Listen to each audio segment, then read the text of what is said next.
de Berkeley, California. Aquí, como en otros lugares, hace ya más de 10 años que empezó la lucha contra el SIDA.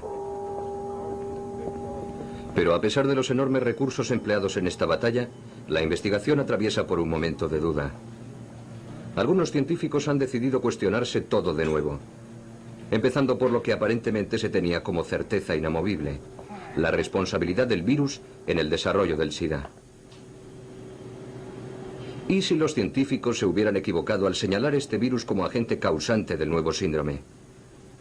El mero enunciado de esta crucial pregunta hubiese sido impensable hasta ahora.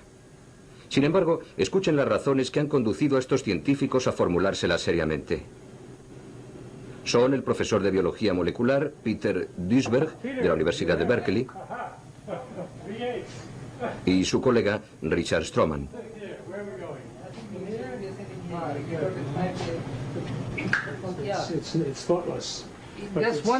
Por haber dicho lo que ustedes van a oír ahora, estos dos investigadores han sido tachados de inconscientes. Sin embargo, forman parte de la élite científica norteamericana. Yo no creo que se haya descubierto aún la causa del SIDA.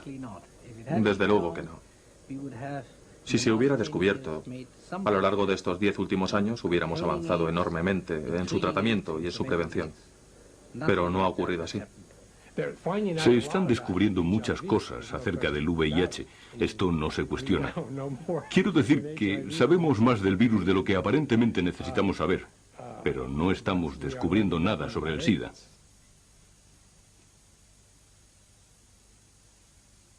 SIDA, la duda. Abril 1984.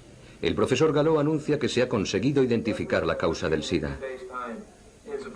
La clase científica americana se congratula de esta gran victoria, hasta que se dan cuenta de que el virus, teóricamente encontrado en su laboratorio, proviene de otro lugar.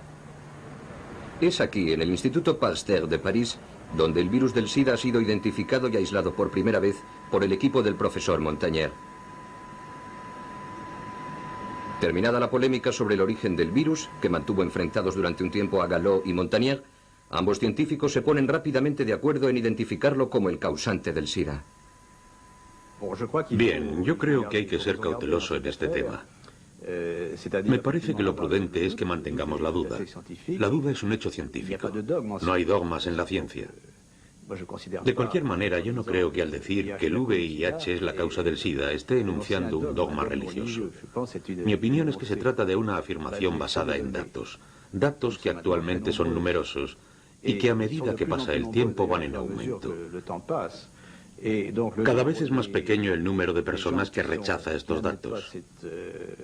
Hay que estar ciego, sordo y mudo para no aceptar que este virus está efectivamente asociado al SIDA. Al igual que el profesor Wayne Hobson que vemos aquí, todos los científicos del mundo coinciden en que el enemigo a combatir es el VIH. Todos menos uno. Peter Duisberg se opone con argumentos a la hipótesis oficial de que el VIH es la causa del SIDA.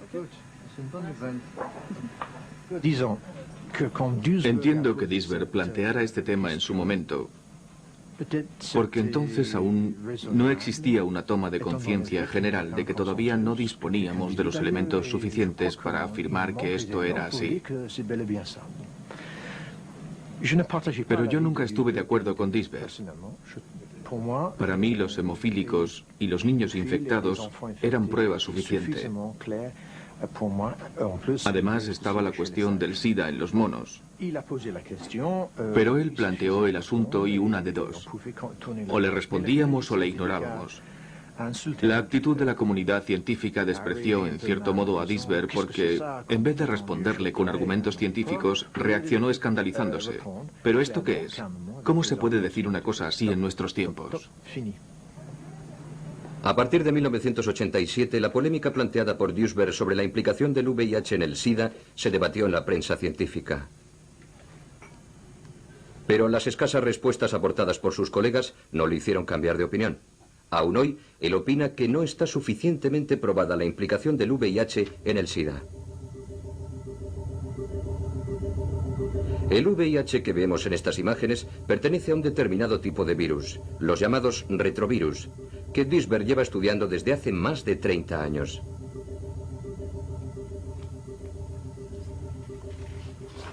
Él fue el primero que consiguió identificar y descodificar su estructura genética. En 1986, la Academia de las Ciencias reconoció la aportación de sus investigaciones. Desde entonces, Duisberg está considerado como uno de los más importantes especialistas en los retrovirus. He descubierto que los retrovirus no matan las células, ni provocan enfermedades, a no ser que sean extremadamente activos y numerosos en un animal, y probablemente también en el ser humano, aunque todavía en este último caso no lo hayamos comprobado. Pero aún no hemos encontrado un solo animal o ser humano que esté libre de la presencia de retrovirus. Todos los seres vivos albergan retrovirus idénticos al VIH. Están en estado latente, presentan la misma estructura genética, el mismo mecanismo de replicación, la misma tasa de mutación, idéntica transcriptasa inversa. Son exactamente iguales, pero no producen enfermedades. Son los virus menos dañinos que hemos observado jamás.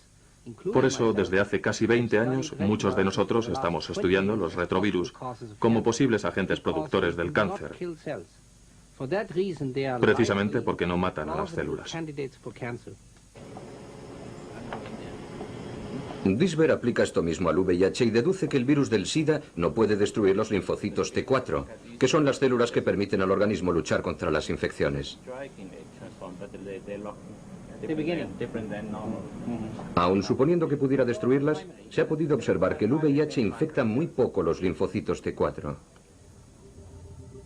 Dicho de otra forma, existen muy pocas probabilidades de que pueda provocar daños importantes en el sistema inmunológico. Además, entre el momento de la infección por el virus del SIDA y la aparición de los primeros síntomas de la enfermedad, transcurre un periodo de tiempo que puede llegar a ser de 5 a 10 años o incluso más, lo que demuestra que es un virus de comportamiento absolutamente atípico. Las enfermedades causadas por virus aparecen cuando muchos virus atacan a muchas células. Si un virus ataca a una sola célula, la infección no es perceptible. Si una persona está infectada por la gripe, la sífilis, la gonorrea o un herpes, al cabo de 2 o 3 semanas aparecen los síntomas. O bien no se presentan nunca porque puede que el sistema inmunológico los reconozca y frene la infección. Por eso pasamos por un periodo de latencia de 1, 2 o 3 semanas, a veces solo de días, porque el virus necesita reproducirse en gran número en nuestro organismo para matar células. Entonces es cuando nos ponemos enfermos. No hay ninguna explicación lógica para aceptar el hecho de que una persona que se infecta hoy consiga neutralizar el virus con su sistema inmunológico y se convierta en seropositiva y desarrolle la enfermedad 10 años después. El virus entra en acción antes de que lo haga el sistema inmunológico. Si el virus fuera el responsable, la enfermedad aparecería mucho antes, no 10 años después. El último argumento de Duisberg se basa en la presencia de los anticuerpos en la sangre. Según él, deben considerarse como los restos de la batalla entre el organismo y el VIH. La prueba de que el virus ha sido vencido. Para Duisberg no hay ninguna duda. El virus es inocente. No hay ningún precedente, ni uno solo en la historia de la microbiología, de que un microbio inactivo, latente o no detectable, origine una enfermedad. ¿No se ha encontrado ningún virus activo? En la mayoría de los pacientes afectados por el SIDA, ninguno. Solamente anticuerpos.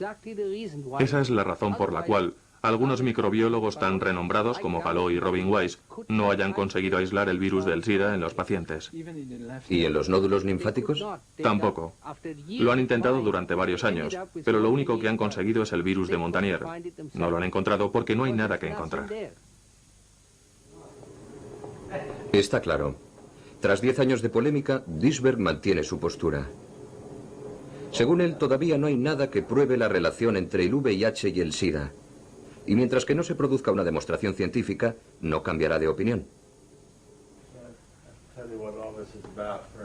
La actitud de Duisberg ha llevado a otros investigadores a replantearse el protagonismo del virus en la enfermedad, como en el caso del profesor Harry Ruben, pionero también del análisis de los retrovirus. Muchos de los especialistas más importantes de hoy en día han sido alumnos suyos.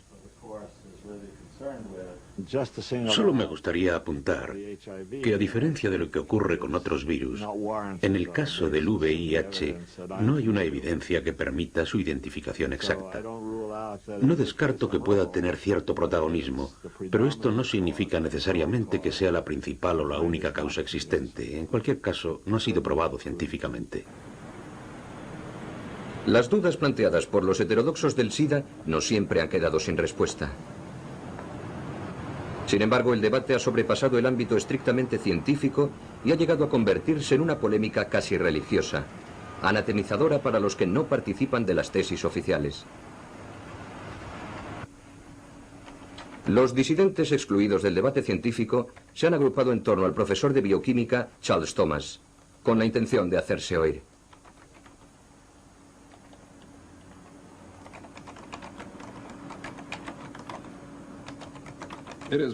La opinión generalizada entre la gente es que el causante del SIDA es un retrovirus conocido por VIH. Sin embargo, muchos científicos biomédicos ponen en duda esta hipótesis.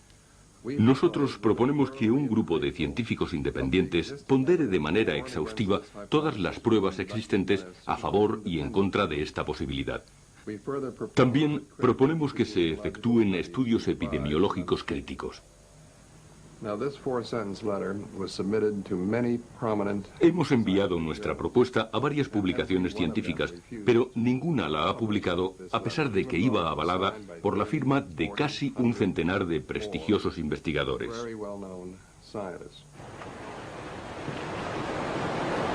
Hasta el momento, 3 premios Nobel han manifestado públicamente sus dudas acerca de la tesis oficial. La bióloga Barbara McClintock, ya fallecida, el profesor Walter Gilbert, de Harvard, y por último, Kary Mullis, Premio Nobel de Química en 1993, a quien vemos en la imagen. Actualmente reside en San Diego, en la costa de California. Kary Mullis es el inventor del APCR, un procedimiento que permite aislar y observar los genes ampliados de un microorganismo. Este descubrimiento ha revolucionado el trabajo de los científicos en todos los laboratorios del mundo y se ha convertido en un instrumento valiosísimo en la investigación sobre el SIDA, lo que ha llevado a Mullis a profundizar en este tema y a poner en duda determinados aspectos incuestionados hasta ahora. Yo intentaba encontrar unas referencias, es decir, los trabajos científicos que demostraran que el virus VIH era la causa del SIDA. Necesitaba estos datos porque estaba redactando un informe y tenía que citar estas referencias para poder decir, esto es así, como confirman tales y tales documentos. Pero no conseguía encontrarlos. En anteriores trabajos nunca había tenido el menor problema a la hora de buscar las fuentes científicas sobre las causas de algún fenómeno. Normalmente es fácil encontrar estos datos recurriendo a publicaciones especializadas. Se averigua quién ha estudiado determinado tema, qué descubrimientos ha realizado y cuál es su tesis de trabajo. Pero esta vez no fue así. Pregunté a todos los investigadores sobre el SIDA por qué opinaban que el VIH era la posible causa de la enfermedad. ¿Cómo tenían la certeza? ¿Con qué documentos trabajaban?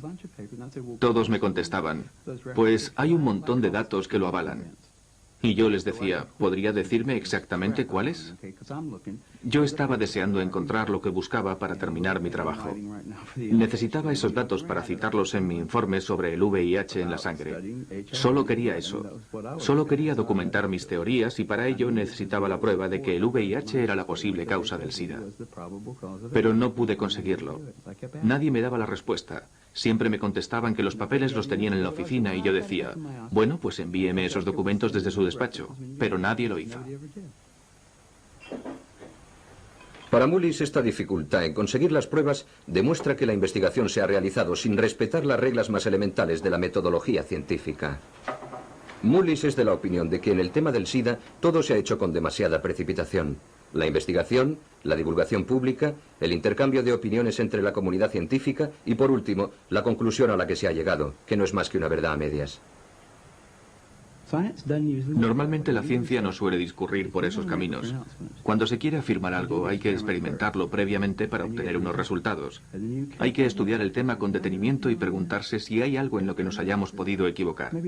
Si es así, conviene realizar un nuevo experimento para comprobar los datos. Las ruedas de prensa deben convocarse después de concluir este proceso. Esta es la manera de establecer las evidencias científicas. En el caso del SIDA, efectivamente se convocó una conferencia de prensa en la que se afirmó: el VIH es la causa del SIDA. El Centro de Control de Enfermedades en Atlanta se hizo eco de estas palabras añadiendo: cuidado, el VIH es un organismo peligroso. Si lo encuentran en un paciente que presenta determinado tipo de síntomas, deben informarnos. Y se lo comunicaron a todos los médicos. Sin embargo, no explicaron por qué lo sabían.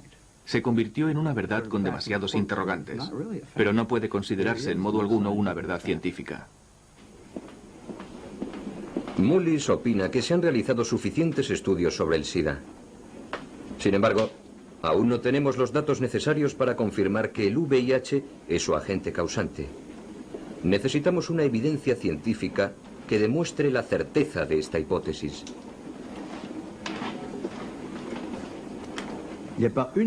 No disponemos de una evidencia científica, solo hay un muestrario de argumentos. Permítanme un símil. Tenemos un culpable al que no hemos visto asesinar a su víctima. No le han pillado infraganti, pero existen pruebas en su contra, manchas de sangre o lo que sea, y se le lleva a juicio. Y ocurre como en el caso del señor O.J. Simpson, que aunque hay ciertas evidencias que le inculpan, por distintos motivos el asunto toma un sesgo diferente. El profesor Montagnier dispone de un descubrimiento reciente que contradice los argumentos de sus adversarios sobre el estado latente del virus previo al desarrollo de la enfermedad. Dos artículos publicados en la revista científica Nature sostienen la teoría de que el virus no pasa nunca por un periodo latente. Desde que el individuo se infecta, el VIH y el sistema inmunológico libran una batalla encarnizada. Batalla que finaliza con la victoria del virus. John Maddox, redactor jefe de la revista, ha pedido a Duisberg, a Mullis y a los que rechazan el protagonismo del VIH en el SIDA que reconozcan públicamente su equivocación.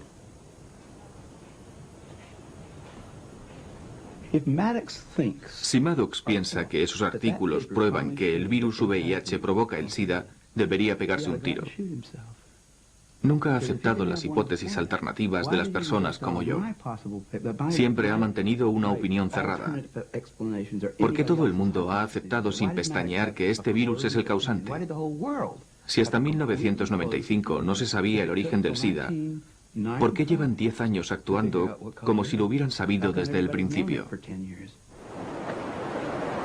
A pesar de los artículos de Nature, Mullis mantiene su postura no solamente por lo que acaba de explicar, sino fundamentalmente porque estos trabajos no aportan, según su opinión, ninguna luz sobre el papel del virus en la destrucción del sistema inmunológico. Lo que, proviniendo de un premio Nobel, constituye una razón de peso. Estoy absolutamente convencido de que no es la causa del SIDA. Los hechos están ahí. Si queremos tenerlos en cuenta, demostrarán que el VIH no es el causante del SIDA. ¿Existe el SIDA? Todas las enfermedades que se asocian al SIDA existen. Muchas de ellas desde hace mucho tiempo. Pero nunca aparecían en las mismas personas a la vez, lo que parece indicar la presencia de algún tipo de síndrome. En realidad, si analizamos dolencias como la neumocistis carinea, el sarcoma de Kaposi y la aparición de hongos en la garganta, en la cabeza, en la cara y en las extremidades, descubriremos que todas esas afecciones tienen una causa determinada, pero que no siempre es la misma. No hay ninguna razón para creer que todas responden a la misma causa. El sarcoma de Kaposi. A principios de los años 80, cuando aparecieron los primeros casos de SIDA en San Francisco, los homosexuales infectados presentaban un tipo de cáncer de piel muy poco común, el sarcoma de Kaposi. Esta enfermedad se manifiesta por la proliferación de manchas marrones por todo el cuerpo.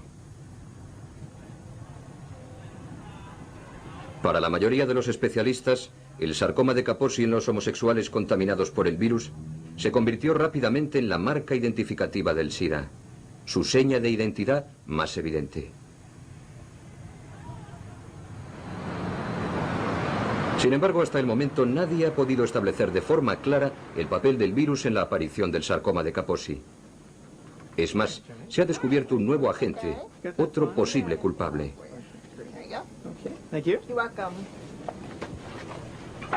El doctor Harry Habercos del Departamento de Drogas de Rockville, Estados Unidos, ha estudiado los efectos de las drogas.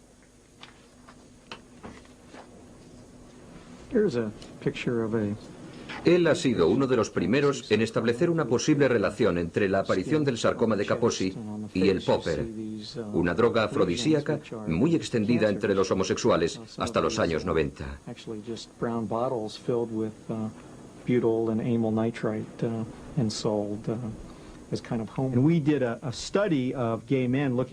Hicimos un estudio entre los gays, analizando su comportamiento, sus hábitos sexuales, las drogas que tomaban, etc.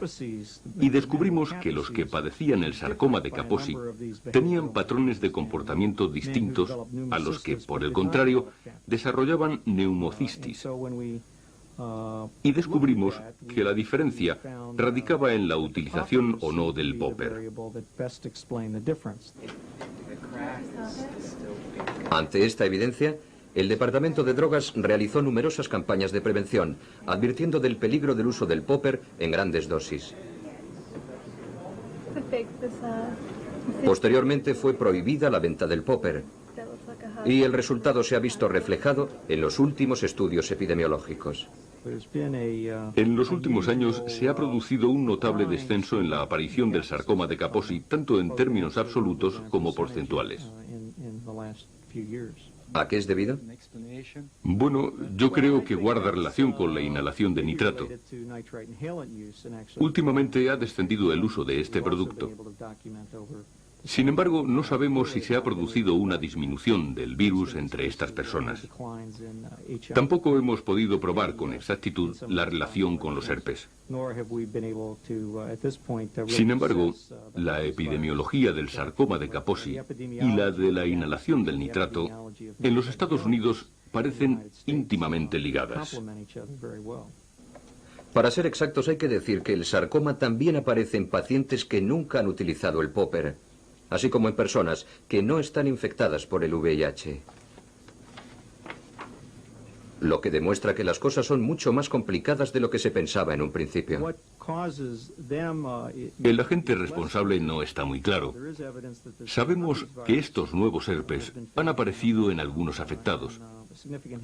Y también conocemos su relación con el popper.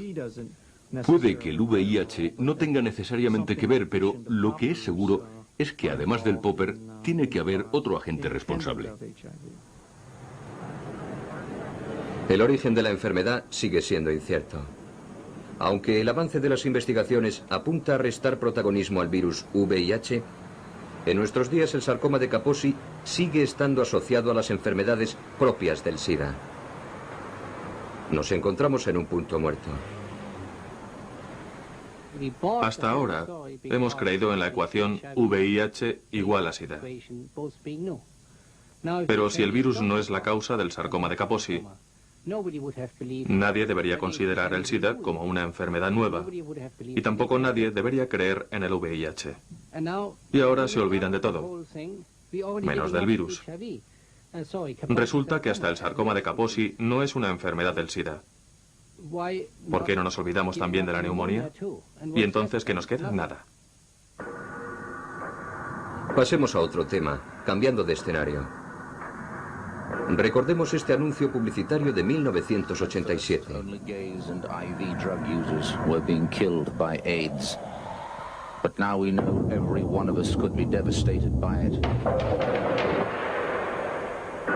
The fact is, over 50,000 men, women and children now carry the AIDS virus. That in 3 years, nearly 2,000 of us will be dead.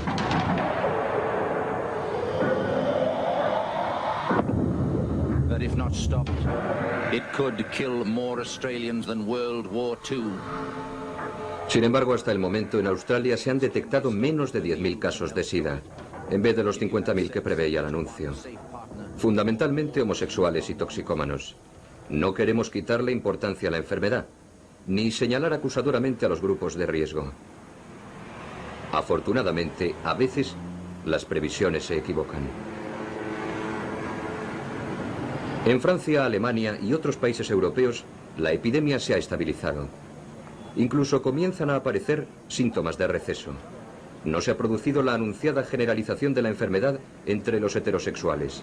Seguramente han influido las campañas de prevención, pero también existen otras razones. Las cepas microbianas existentes en Europa no presentan una capacidad de transmisión poderosa entre los heterosexuales, por lo que no se ha producido un contagio masivo. Lo ha habido en cierta medida entre las mujeres, fundamentalmente entre las drogodependientes y las que tenían parejas bisexuales, pero no ha habido una reacción en cadena. Podemos concluir que no ha existido una transmisión generalizada en la población heterosexual. Y creo que no se producirá. Puedo citar como ejemplo el caso de las prostitutas.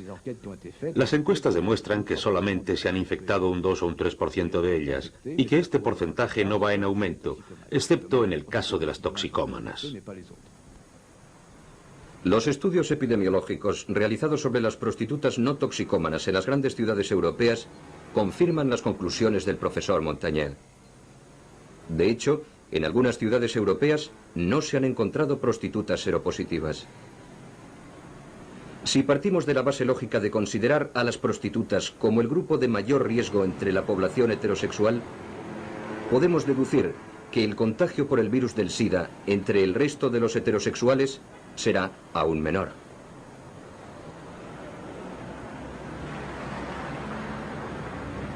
¿Debemos, por tanto, concluir que no se producirá una propagación del virus entre la población heterosexual?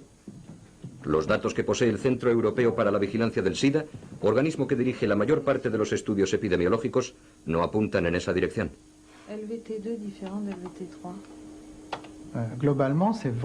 En general, es verdad que los homosexuales y los toxicómanos siguen siendo, 15 años después de la aparición de la enfermedad, los grupos más afectados. Mucho más que la población heterosexual. Pero esto no quiere decir que en el futuro no se produzca la propagación del SIDA a este otro segmento de la población. En realidad, estamos asistiendo a una difusión lenta y progresiva del virus, mucho menos fulminante que la de los otros dos grupos.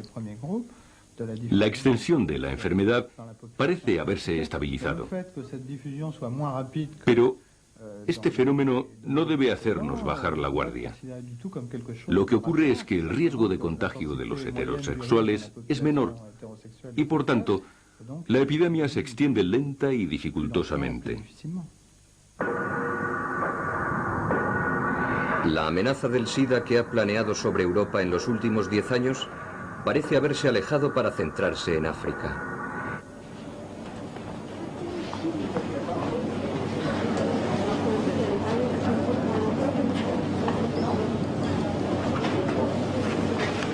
Desde allí, desde el otro lado del Sáhara, nos llegan imágenes espeluznantes que no permiten albergar la menor duda. El SIDA azota a todos por igual: ancianos, jóvenes, mujeres y hombres. Según la Organización Mundial de la Salud, millones de personas están infectadas por el VIH. La epidemia se ceba en el continente. ¿Quién podría poner en duda la magnitud de la tragedia? En estos países, la polémica no se centra sobre el alcance de la enfermedad, sino sobre el nombre que debemos asignarle. África se muere, pero ¿de qué? Es verdad. Sé por experiencia que los test que se realizan aquí, muy sensibles y específicos, pierden eficacia al aplicarlos a sueros africanos. Ello es debido a varias razones. En primer lugar, los africanos padecen infecciones recurrentes o crónicas, como el paludismo, lo que provoca una tasa de anticuerpos anormalmente elevada. Por tanto, se pueden producir reacciones no específicas que den lugar a errores en los resultados, a falsos seropositivos en las pruebas de SIDA. También existe una enorme diversidad en las cepas africanas. Encontramos allí todas las variantes posibles del virus. Y en muchas ocasiones las pruebas no están convenientemente adaptadas. Por tanto, es necesario realizar un estudio exhaustivo. ¿Ponen en duda nuestras hipótesis los datos que llegan de África? No lo creo, porque todas las estimaciones han sido obtenidas mediante métodos diferentes y muestran un abanico de posibilidades. Basta visitar cualquier hospital de África para darse cuenta de que la mayoría de los pacientes padecen el SIDA.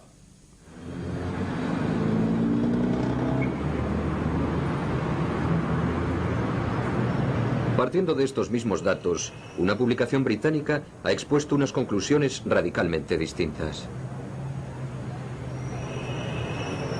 En octubre de 1993, el Sunday Times publicó un reportaje encabezado por un titular sensacionalista: El mito del SIDA en África. Neville Hodgkinson, su autor, periodista especializado en temas científicos, plantea nuevos interrogantes tras visitar África Central en 1993. En su opinión, hay algo que no encaja en la versión oficial. ¿Está África realmente enferma de SIDA? No si definimos el SIDA como una nueva enfermedad infecciosa. África sufre y se muere debido a la malnutrición, al resurgimiento de la malaria, a la tuberculosis. Muchas personas necesitan atención médica, pero no, yo no he encontrado ninguna evidencia que demuestre el surgimiento de una nueva epidemia. Neville Hodgkinson viajó por África durante varias semanas. Primero visitó Kenia, después Tanzania, luego Zambia y por último Zimbabue. Nos cuenta el miedo de los africanos al SIDA, más extendido que la propia enfermedad, y las razones que lo explican.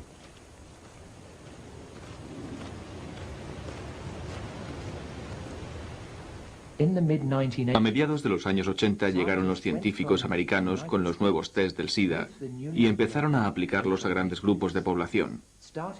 Observaron que casi el 50% de las personas estudiadas daban positivo en las pruebas y proclamaron: el VIH está aquí desde hace muchos años.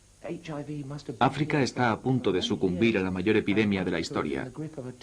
Y claro, crearon un clima de auténtico pánico. El terror está presente en todas partes, y de forma infundada, según escribe Neville. Él no ha visto el SIDA. No lo ha encontrado en las aldeas diezmadas por la malaria, ni en los cementerios improvisados para hacer frente a la hecatombe. África se muere, como siempre, a causa de algo que no tiene nada que ver con una nueva enfermedad que en Occidente llamamos SIDA. Cuando llegué a África, lo primero que me sorprendió fue no encontrar esos hospitales atestados de enfermos de SIDA, esos pueblos arrasados por la enfermedad de los que tanto se había escrito. Pero cuando preguntaba de qué se estaban muriendo, siempre me contestaban: de SIDA. Yo decía: bien, ¿pero de qué enfermedad? Porque el SIDA es un síndrome de inmunodeficiencia. Y me contestaban: bueno, este paciente tiene tuberculosis, este otro una diarrea crónica y este malaria. Había muchas enfermedades diferentes, fiebres, diarreas, todas las que ha habido siempre en África y que ahora los médicos han rebautizado como SIDA, debido al miedo que provocaron los test que se realizaron en su día. ¿Es posible que se haya cometido un error de tal magnitud? Hoy en día muchos investigadores se han planteado la misma pregunta. El profesor Issex, un científico norteamericano, ha realizado recientemente un estudio en Zaire en el que muestra que las personas afectadas por la lepra, no por el VIH, reaccionan positivamente a las pruebas del SIDA. Paradójico. Issex resalta que los resultados de los test deben ser interpretados con suma cautela cuando se trata de pacientes infectados por enfermedades micobacterianas, como por ejemplo la lepra y la tuberculosis. Afirma que los test no son un elemento suficiente para diagnosticar el SIDA en las regiones de África Central donde dichas enfermedades están muy extendidas, es decir, casi todo el continente. Es una pésima noticia, porque la tuberculosis y la lepra están absolutamente extendidas por toda África. Pero como siempre que informamos sobre esto, ningún científico especializado se ha hecho eco de nuestras palabras. Pretenden seguir adelante como si nada hubiera ocurrido. Hasta el momento, Hodgkinson no ha obtenido respuesta alguna. Ni por parte de los periodistas que están en desacuerdo con él, ni por parte del propio profesor Issex.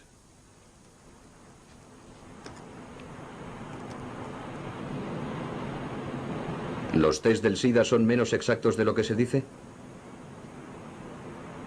Aquí, en Australia, un equipo de investigadores de Perth ha realizado un estudio exhaustivo sobre este tema. Y precisamente en este hospital.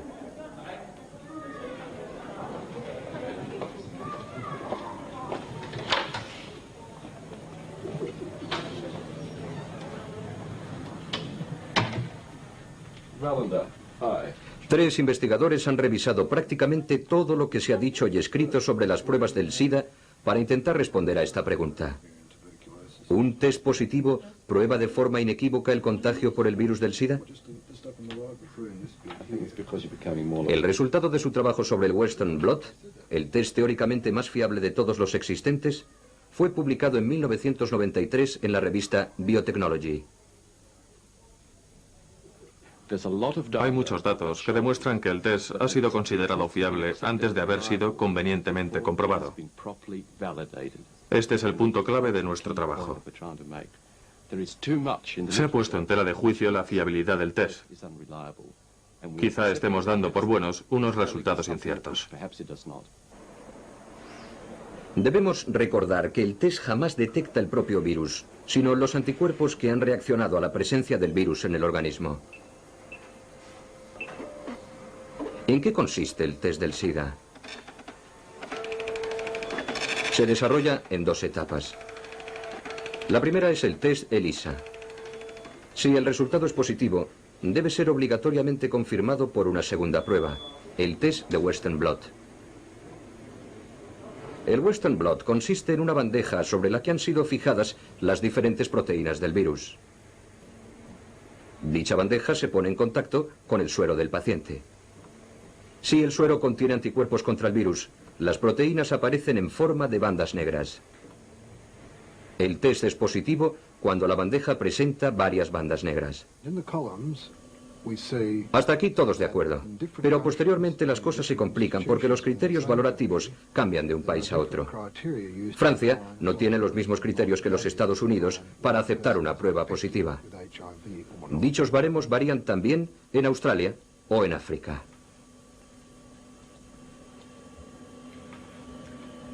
En estas columnas podemos observar los distintos criterios que se emplean para definir un test Western Blot positivo, es decir, para establecer cuándo una persona está o no infectada por el VIH.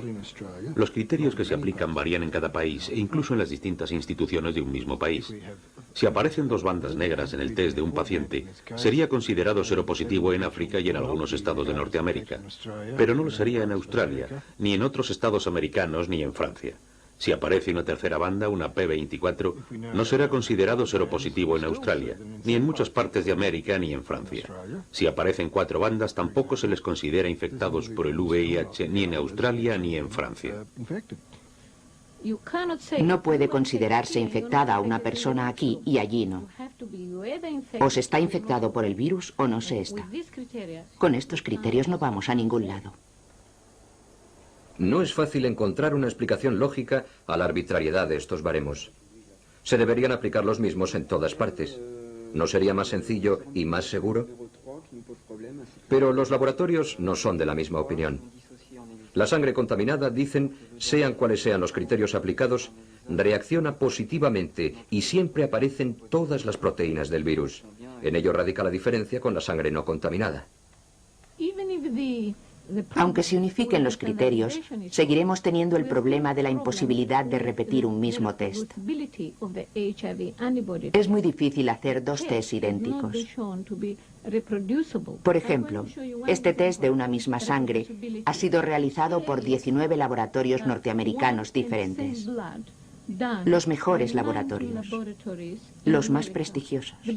Cada bandeja corresponde a un laboratorio distinto. En algunas aparecen varias bandas negras, en otras tan solo algunas. En la bandeja del centro, en la letra I, no aparece ninguna. Pero el suero pertenece a un mismo paciente infectado por el virus del SIDA. Los laboratorios australianos han detectado errores aún más graves. Para intentar explicar el porqué de estas enormes diferencias, me gustaría mostrarles el estudio realizado por los analistas norteamericanos. En 1991, el Diario Americano de Patología Clínica envió 101 muestras negativas, es decir, que no tenían bandas de sueros Western Blot, a 3 laboratorios distintos. En 67 muestras contestaron que no aparecían bandas. En 13 que aparecían bandas de distinto tipo. En una P41 y en otra P24. En 2 muestras P24, 32 y 41-120. Lo que para muchos laboratorios se considera un resultado positivo. Sin embargo, todos los sueros eran negativos. Es decir, que el análisis de un suero puede resultar positivo en un laboratorio y negativo en otro. Los australianos opinan que los resultados contradictorios ponen en entredicho la validez del propio test, su capacidad para determinar si una persona está o no infectada por el virus, lo que los científicos denominan especificidad. La especificidad de un test asegura que el resultado sea positivo solo cuando el virus está presente en la sangre. Si el virus no está en la sangre y a pesar de ello hay un resultado positivo, el test no es específico. Los australianos han llegado a afirmar que los resultados positivos en las pruebas del SIDA no confirman de manera absoluta que una persona esté infectada por el VIH. Para comprobarlo, han realizado pruebas de SIDA a ciertos animales que no sufren la infección por el virus. Por ejemplo, a estos ratones, a los que se les ha inyectado sangre de otro ratón y se les han encontrado anticuerpos. También a estos perros. De los 144 perros utilizados, la mitad presentó los mismos resultados que los ratones. Se han realizado pruebas a partir de sueros extraídos en 1968 a indios amazónicos. Muchas de ellas dieron resultados positivos a pesar de que en esas tribus no se ha producido nunca ni un solo caso de SIDA. Lo mismo ocurre entre algunas poblaciones de ciertas regiones de África. Los virólogos que trabajan con el virus del SIDA están acostumbrados a este tipo de reacciones falsas. Están provocadas por la presencia de anticuerpos distintos a los que reaccionan contra el virus del SIDA. Los australianos están convencidos de ello y plantean además otra cuestión. ¿Cómo determinar con exactitud si un paciente cuyas pruebas han sido positivas está realmente infectado por el VIH y no por otra cosa? Ahora sabemos que los homosexuales, los consumidores de drogas y los hemofílicos, los grupos de riesgo más importantes, al estar expuestos a agentes externos, tienen más capacidad para desarrollar diversos tipos de anticuerpos. En estos casos, es imprescindible conocer la especificidad del test. Es muy posible que este test no indique la infección del virus VIH en ninguna de estas personas. Lo que significa es que hay una falta de uniformidad en la interpretación de los tests, una falta de uniformidad en la comprensión de la naturaleza del test y una falta de uniformidad en la apreciación de los efectos de la enfermedad. Hasta que no se solucionen estos problemas, no debemos considerar el mecanismo del virus como el causante del SIDA. La mayor parte de los científicos cree que los problemas que surgen en la interpretación de las pruebas son muy escasos. Además, para evitar errores, se realizan numerosos controles de calidad. La duda planteada desde hace ya más de 10 años por los investigadores que aparecen en este reportaje ha comenzado a socavar las verdades oficiales. También ha anidado en el seno de la comunidad científica. En esos círculos, la polémica está sobre el tapete, con menor virulencia ciertamente que en casos anteriores. La ecuación VIH igual a SIDA ha sido revisada a la luz de los nuevos descubrimientos sobre la enfermedad, y este proceso se ha visto reflejado en la prensa. Todo hubiera sido muy sencillo si, tras descubrir el virus del SIDA, hubiéramos descubierto un medicamento antirretrovírico que frenara la enfermedad y curara al paciente. Pero en realidad nos dimos cuenta de que las cosas eran mucho más complicadas. Una sustancia que in vitro era capaz de frenar la reproducción del virus del SIDA no servía para bloquear la enfermedad en los pacientes. Había que seguir buscando. Había que intentar llegar a comprender por qué la epidemiología del SIDA no es igual en los países industrializados que en los países en vías de desarrollo, en África o en Asia. Por tanto, había que intentar dar respuesta a muchos interrogantes, y la presencia del virus no explicaba por sí misma todos ellos.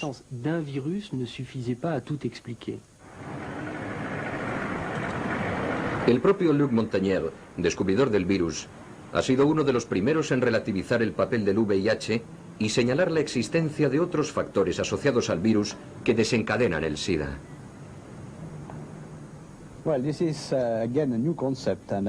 Nos encontramos en San Francisco en 1990, en un momento muy importante en el que se estaba celebrando la 6ª Conferencia Internacional sobre el SIDA.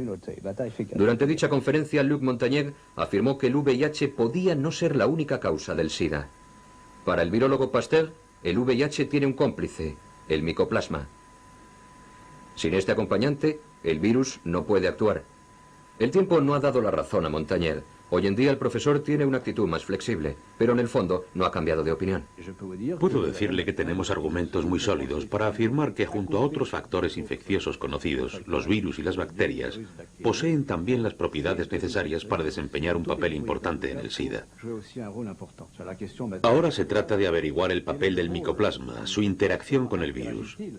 ¿Precede a la infección viral y se extiende a causa de la inmunodepresión provocada por el virus? ¿O bien se produce una infección simultánea porque el micoplasma, que probablemente también se transmite por vía sexual, puede contagiarse al mismo tiempo que el virus? ¿Qué papel desempeña en el desarrollo de la enfermedad? Por ahora no tenemos una respuesta. Los últimos descubrimientos realizados en el laboratorio apuntan a la idea de que el micoplasma puede tener un papel muy importante en el desarrollo del SIDA. Sin embargo, a pesar de las últimas aportaciones, para la comunidad científico-médica, el virus VIH sigue siendo el principal culpable. Algunos científicos, como Duisberg y Rubin, que no comparten las tesis aceptadas por los investigadores de casi todo el mundo, se ven obligados a aventurar nuevas hipótesis. A buscar nuevos culpables, con sus escasos medios y con la única ayuda de la certidumbre basada en la experiencia adquirida en sus campos de investigación. En todo el país, en todos los pacientes de SIDA, no se ha realizado ni un solo estudio científico sobre los efectos a largo plazo de las drogas inyectadas o inhaladas. No se ha llevado a cabo ninguno. Aunque ya han muerto 150.000 afectados por el SIDA, que eran consumidores de drogas intravenosas. 250 que inhalaban popper, tomaban anfetaminas, y que murieron o enfermaron de SIDA debido al consumo de estas drogas. Básicamente, mi opinión es que hay muchos factores coadyuvantes y que el VIH puede ser uno de ellos. No descarto esa posibilidad, como tampoco descarto el papel de las drogas y de otros hábitos de vida. Las drogas intravenosas y otros agentes de contagio, e incluso la intervención de otros microorganismos. Esta hipótesis puede resultar sorprendente, pero cuando menos merece ser científicamente argumentada. Pero esa es otra historia. Nuestro objetivo es demostrar que existen varios puntos oscuros en torno a las causas del SIDA y que, por prudencia, se debería prestar atención a todas las posturas, a todas las hipótesis, hasta las más inquietantes. Nos gustaría que el siguiente testimonio fuera algo más que una simple aportación. Nos referimos a Daniel Kosland, antiguo redactor jefe de la revista Science. Escuchemos sus palabras. Seguiremos debatiendo sobre la causa del SIDA hasta que consigamos curarlo. Hasta entonces, siempre habrá personas que digan que no vamos por buen camino, que deberíamos intentarlo por otras vías. No creo que consigamos evitar que pongan en tela de juicio nuestro trabajo hasta que encontremos la solución. Cuando ésta aparezca, el debate habrá llegado a su fin. ¿Considera positivo que personas como Duisberg y otros mantengan abierta la polémica? Sí, absolutamente. Aunque Duisberg ha hecho afirmaciones con las que no está de acuerdo la mayoría de la gente, es importante que se conozcan para demostrar que no somos un búnker apegado a una verdad absoluta. Es el único camino posible.